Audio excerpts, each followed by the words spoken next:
David, I'd like you to meet Jim Reston and Bob Zelnick, our two prospective cornermen. Delighted to meet you. Come on in, make yourselves at home.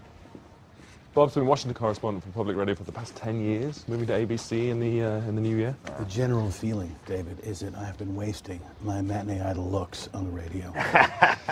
Jim here teaches at the University of North Carolina, and he's writing a book about the criminal dishonesty, corruption, paranoia and abuses of power of Richard Nixon. Second on the subject. Fourth. Well, delighted to have you both aboard.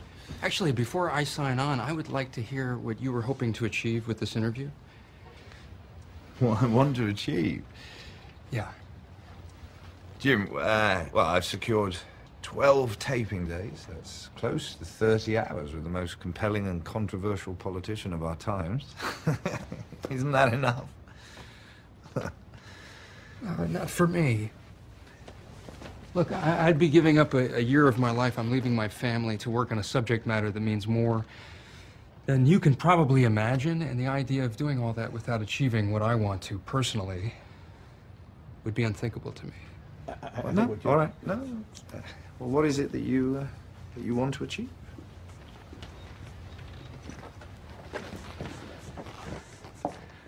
I'd like to give Richard Nixon the trial he never had. Of course, we'll be asking difficult questions. Difficult questions. The man lost 21,000 Americans and 1 million Indo-Chinese during his administration. He only escaped jail because of Ford's pardon. Yes, but equally going after him in some knee-jerk way. You know, assuming he's a terrible guy. Wouldn't that only create more sympathy for him than anything else? You know, right now I submit it's impossible to feel anything close to sympathy for Richard Nixon. He devalued the presidency, and he left the country that elected him in trauma. The American people need a conviction, pure and simple. The integrity of our political system, of democracy as an idea, entirely depends on it.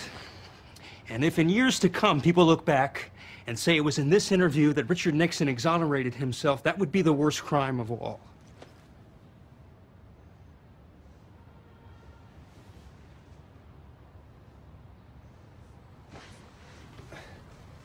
Did you know that Mike Wallace is doing a piece on this? And then in the bars around Capitol Hill and Georgetown, this entire project is a joke. Oh, come on, Jim, come on. Thanks for that, Jim. Could you give us a couple of minutes?